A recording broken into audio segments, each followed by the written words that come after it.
ओम नमो भगवते वासुदेवाय। आप सभी का मेरे चैनल पर हार्दिक अभिनंदन है। आज हम गुरुवार व्रत कथा का श्रवण करेंगे और गुरुवार व्रत के महत्व के बारे में जानेंगे। गुरुवार के दिन भगवान विष्णु और बृहस्पति देव की पूजा की जाती है। ये व्रत भगवान बृहस्पति और भगवान विष्णु को प्रसन्न करने के लिए किया जाता है। भगवान विष्णु, जिन्हें ब्रह्मांड के संरक्षक के रूप में भी जाना जाता है, बृहस्पति का प्रतिनिधित्व सौर मंडल के बृहस्पति ग्रह से किया जाता है। इसी गुरु के नाम से भी जाना जाता है, इसीलिए बृहस्पतिवार को गुरुवार भी कहा जाता है। अगर आप व्रत करना चाहते हैं तो किसी भी महीने के शुक्ल पक्ष के पहले गुरुवार से इस व्रत की शुरुआत कर सकते हैं। कम से कम 16 गुरुवार तक किया जाना चाहिए। यह व्रत सूर्योदय से सूर्यास्त तक किया जाता है। गुरुवार के दिन पीला सबसे शुभ रंग माना जाता है। जागने के बाद स्नान करके पीले वस्त्र धारण करने चाहिए। व्रत रखने वाले व्यक्ति को अपना सिर नहीं धोना चाहिए। इस दिन पूजा पीले फूल, पीले फल जैसे केला, केसर से पके चावल, चने की दाल और पीली मिठाई जैसे बेसन के लड्डू आदि से करनी चाहिए। पूजा करते समय पूजा करने वाले का मुख पूर्व दिशा की ओर होना चाहिए। इस दिन एक बार भोजन करना चाहिए, वो भी बिना नमक का। गुरुवार व्रत कथा का पाठ शाम को करना चाहिए। आप चाहें तो शाम के समय पीले रंग के कपड़े भी दान कर सकते हैं। अगर पूरे विश्वास और शुद्ध मन से प्रार्थना करते हैं तो आपकी सभी मनोकामनाएं पूरी हो सकती हैं। कुंडली के अनुसार कमजोर बृहस्पति वाले लोग ये व्रत करते हैं। ऐसा माना जाता है कि भगवान बृहस्पति की पूजा करने से पेट से संबंधित बीमारियों को ठीक करने में मदद मिलती है। ये शक्ति, वीरता और दीर्घायु प्राप्त करने में मदद करता है। निसंतान दंपत्ति भी गुरुवार के दिन व्रत रखते हैं। गुरुवार के उपवास के पीछे धन और प्रसिद्धि एक और कारण है। चलिए जान लेते हैं कि गुरुवार के दिन हमें किन मंत्रों का जाप करना चाहिए। ओम ग्राम ग्रीम ग्रों स गुरुवे नमः, ये बृहस्पति का बीज मंत्र है। इसका 108 बार जाप करने से धन बुद्धि की प्राप्ति होती है और इस ग्रह पर होने वाले नकारात्मक प्रभाव कम होते हैं। तो आइए शरण करते हैं बृहस्पतिवार की पावन व्रत कथा। किसी गांव में एक साहूकार रहता था, जिसके घर में अन्न, वस्त्र और धन किसी की कोई कमी नहीं थी, परंतु उसकी स्त्री बहुत ही कृपण थी। किसी भिक्षार्थी को कुछ नहीं देती, सारे दिन घर के कामकाज में लगी रहती। एक दिन एक साधु महात्मा गुरुवार के दिन उनके द्वार पर आए और भिक्षा की याचना की। स्त्री उस समय घर के आंगन को लीप रही थी। इस कारण साधु महाराज से कहने लगी कि महाराज, इस समय तो मैं घर लीप रही हूँ, आपको कुछ नहीं दे पाऊंगी, फिर किसी अवकाश के समय आना। साधु महात्मा खाली हाथ चले गए। कुछ दिन के पश्चात वही साधु महाराज फिर आए, उसी तरह भिक्षा मांगी। साहूकारनी उस समय लड़की को खिला रही थी। कहने लगी, महाराज मैं क्या करूं, अवकाश नहीं है, इसीलिए आपको भिक्षा नहीं दे सकती, फिर किसी अवकाश के समय आना। साधु महात्मा खाली हाथ चले गए। तीसरी बार महात्मा आए तो उसने उन्हें उसी तरह टालना चाहा, परंतु महात्मा जी कहने लगे कि यदि तुमको बिल्कुल ही अवकाश हो जाए तो मुझको भिक्षा दोगी। साहूकारनी कहने लगी कि हाँ महाराज, यदि ऐसा हो जाए तो आपकी बड़ी कृपा होगी। साधु महात्मा जी कहने लगे कि अच्छा, मैं एक उपाय बताता हूँ। तुम बृहस्पतिवार को दिन चढ़ने पर उठो और सारे घर में झाड़ू लगाकर कूड़ा एक कोने में जमा करके रख दो। घर में चौका मत लगाओ। फिर स्नान आदि करके घर वालों से कह दो उस दिन सब हजामत अवश्य बनवाएं। रसोई बनाकर चूल्हे के पीछे रखा करो, सामने कभी न रखो। सायंकाल को अंधेरा होने के बाद दीपक जलाया करो तथा बृहस्पतिवार को पीले वस्त्र मत धारण करो, नहीं पीले रंग की चीजों का भोजन करो। यदि ऐसा करोगे तो तुमको घर का कोई काम नहीं करना पड़ेगा। साहूकारनी ने ऐसा ही किया। बृहस्पतिवार को दिन चढ़े उठी, झाड़ू लगाकर कूड़े को घर में जमा कर दिया। पुरुषों ने हजामत बनवाई, भोजन बनाकर चूल्हे के पीछे रखा। वह सब गुरुवारों को ऐसा ही करती रही। अब कुछ काल बाद उसके घर में खाने को दाना न रहा। थोड़े दिनों में वही महात्मा आए और भिक्षा मांगी, परंतु सेठानी ने कहा कि महाराज, मेरे घर में खाने को अन्न नहीं है, आपको क्या दे सकती हूँ।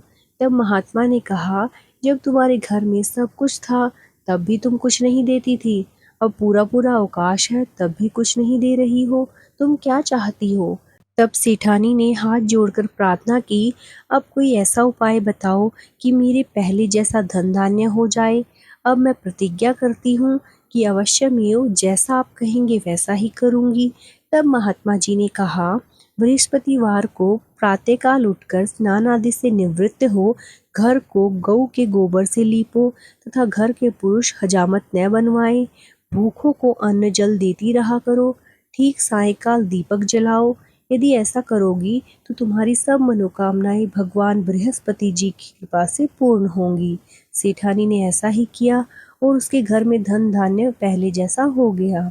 इस प्रकार भगवान बृहस्पति की पूजा से अनेक प्रकार के सुख भोग कर वह दीर्घकाल तक जीवित रही।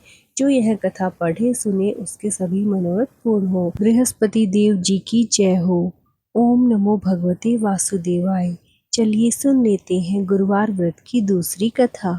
एक दिन इंद्र बड़े अहंकार से अपने सिंहासन पर बैठे थे और बहुत से देवता, ऋषि, गंधर्व, किन्नर आदि सभा में उपस्थित थे। जिस समय बृहस्पति जी वहां पर आए तो सबके सब उनके सम्मान के लिए खड़े हो गए, परंतु इंद्र गर्व के मारे खड़ा न हुआ। यद्यपि वह सदैव उनका आदर किया करता था। बृहस्पति जी अपना अनादर समझते हुए वहां से उठकर चले गए।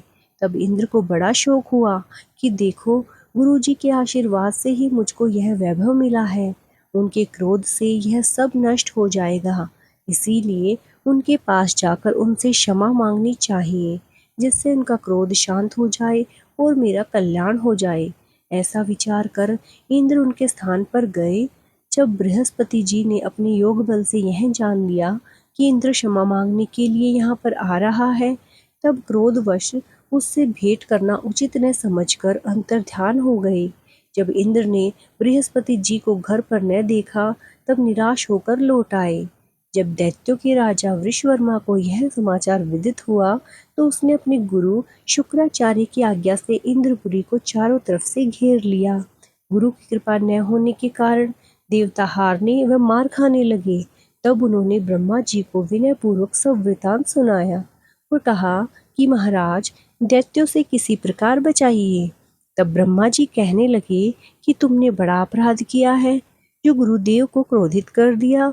अब तुम्हारा कल्याण इसी में हो सकता है कि तुम त्वष्टा ब्राह्मण के पुत्र विश्वरूपा को अपना गुरु बनाओ।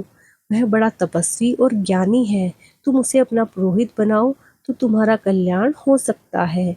यह वचन सुनते ही इंद्र त्वष्टा के पास गए और बड़े विनीत भाव से त्वष्टा से कहने लगे कि आप हमारे पुरोहित बनिए, जिससे हमारा कल्याण हो।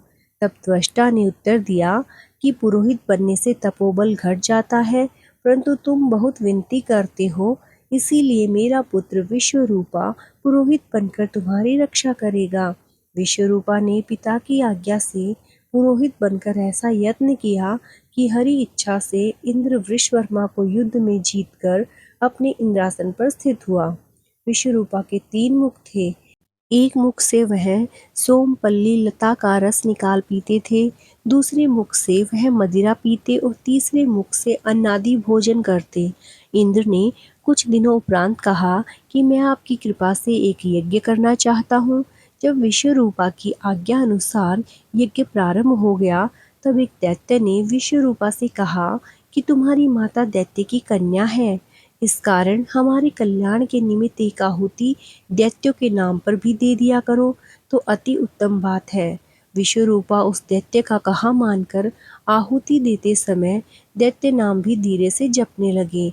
इस कारण यज्ञ करने से देवताओं का तेज नहीं बढ़ा। इंद्र ने जब यह वृतांत सुना तो वह क्रोधित होकर आए और विश्वरूपा के 3 सर काट डाले। मद्यपान करने वाले से भंवरा, सोमपल्ली पीने वाले से कबूतर और अन्न खाने वाले मुख से तीतर बन गया। विश्वरूपा के मरते ही इंद्र का स्वरूप ब्रह्म हत्या के प्रभाव से बदल गया। देवताओं के 1 वर्ष पश्चाताप करने पर भी ब्रह्म हत्या का वह पाप न छूटा तो सब देवताओं के प्रार्थना करने पर ब्रह्मा जी बृहस्पति जी के सहित वहां आए। उस ब्रह्म हत्या के 4 भाग किए और उनमें से एक भाग पृथ्वी को दिया। इसी कारण कहीं कहीं धरती ऊंची नीची और बीज बोने के लायक भी नहीं होती। साथ ही ब्रह्मा जी ने यह वरदान दिया, जहाँ पृथ्वी में गड्ढा होगा कुछ समय पाकर स्वयं भर जाएगा। दूसरा वृक्षों को दिया, जिससे उनमें से गोंद बनकर बहता रहता है। इस कारण गूगल के अतिरिक्त और सारे गोंद अशुद्ध समझे जाते हैं। वृक्षों को यह वरदान दिया कि ऊपर से सूख जाने पर जड़ फिर फूट जाती है। तीसरा भाग स्त्रियों को दिया। इसी कारण स्त्रियां हर महीने रजस वाला होकर पहले दिन चांडालनी, दूसरे दिन ब्रह्मघातिनी और तीसरे दिन धोबिन के समान रहकर चौथे दिन शुद्ध होती है और संतान प्राप्ति का उनको वरदान दिया। चौथा भाग जल को दिया और कहा कि जिसमें भी डाला जाएगा वह बोझ में बढ़ जाएगी। इस प्रकार इंद्र को ब्रह्म हत्या के पाप से मुक्त किया। जो मनुष्य इस कथा को पढ़ता या सुनता है उसके सभी पाप बृहस्पति महाराज की कृपा से नष्ट हो जाते हैं। बोलो बृहस्पति महाराज की जय हो। ओम नमो भगवते वासुदेवाय। ऐसी और भी व्रत कथाएं सुनने के लिए मेरे चैनल को लाइक, सब्सक्राइब और शेयर कीजिए और कमेंट बॉक्स में जय श्री हरि विष्णु लिखना ना भूलें। भगवान विष्णु और भगवान बृहस्पति देव की कृपा आप सब पर बनी रहे।